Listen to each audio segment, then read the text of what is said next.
Okay, so here at UCLA it's finals week. That's okay because here on the internet, you will live on forever.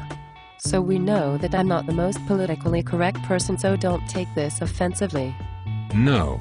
I don't even know who you are, but what I do know is that when you start off a monologue like that, you know you're stepping into some shaky territory.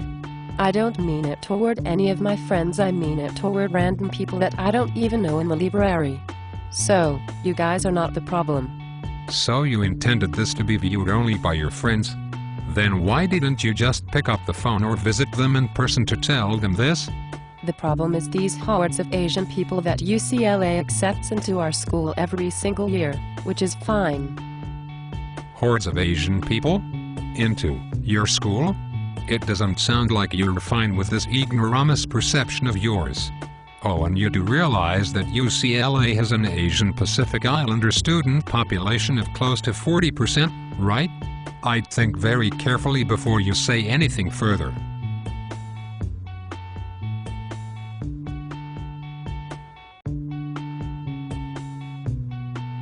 But if you're going to come to UCLA, then use American manners. Ouch. Okay, so you really want to go down this path, huh? Fine. So you are assuming that these students of Asian descent are not Americans themselves. So it used to really bug me, but it doesn't bother me anymore. What bugs you? That Asian Americans are allowed to enroll at whatever institution of higher learning they submit an application to and are accepted to based on merit just like any other person? The fact that all the Asian people that live in all the apartments around me, their moms and their brothers and their sisters and their grandmas and their grandpas and their cousins and everybody that they know that they've brought along from Asia with them. Again with your assumption that they landed in UCLA directly from outside America. Plane tickets are really expensive these days, you know. I don't know if all of the Asian students could afford to fly out their entire family just to hang out with them at college. Comes here on the weekends to do their laundry, buy their groceries and cook their food for the week. It's seriously, without fail.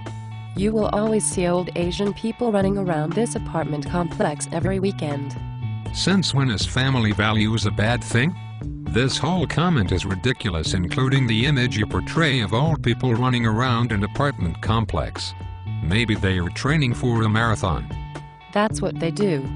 What? Invade apartment complexes on the weekend and train for marathons? They don't teach their kids to fend for themselves. You know what they don't also teach them, is their manners. You seem like a reliable model for how perfectly mannered individuals are to act. Which brings me to my next point. I don't think your first point was well conceived. Are you sure you want to proceed?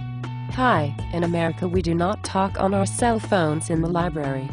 Sure. In America we talk on our cell phones in more appropriate settings, like while we were paying for our groceries, driving down the highway in our cars, watching a movie at the theater, and of course while being in the public restroom.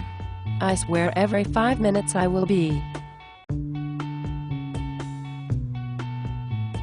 Okay, not 5 minutes, say like 15 minutes, I'll be in like deep into my studying, into my political science theories and arguments and all that stuff. Getting it all down, like typing away furiously, blah blah, blah, and then all of a sudden when I'm about to like reach an epiphany. Yeah, that sounds like you were really on the verge of some monumental thought there. Over here from somewhere. Oo ching chong ling long ting tong, oo.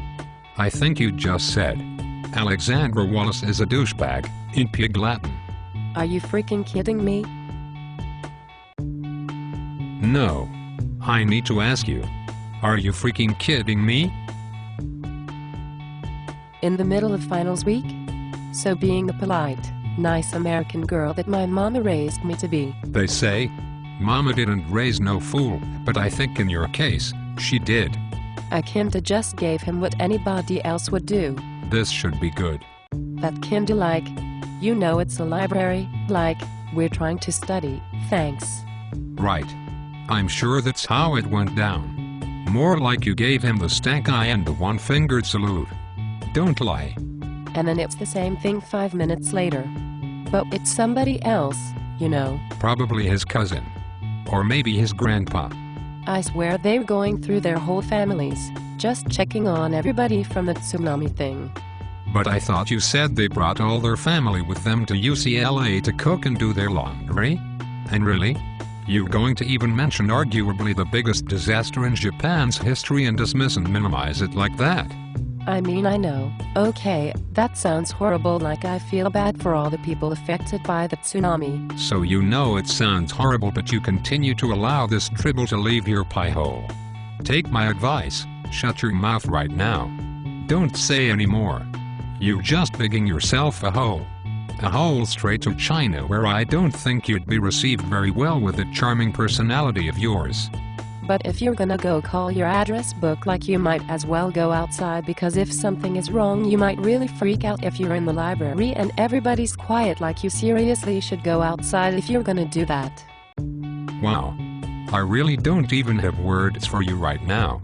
Callous. Insensitive. Heartless. Doesn't even begin to cover it. So, thanks for listening. That was my rant. Rant? That sounded more like a death sentence on your reputation. Even if you're not Asian, you really shouldn't be on your cell phone in the library, but I've just never seen that happen before. Funny how your preconceived ideas and deep-rooted discrimination lets you view things the way you want to see them. What you're really saying is that the only rude people you've ever seen in your life are Asians. Highly unlikely. So thank you for listening and have a nice day. No. You have a nice day. Because this will probably be the last nice day you have for a very, very long time, Miss Wallace.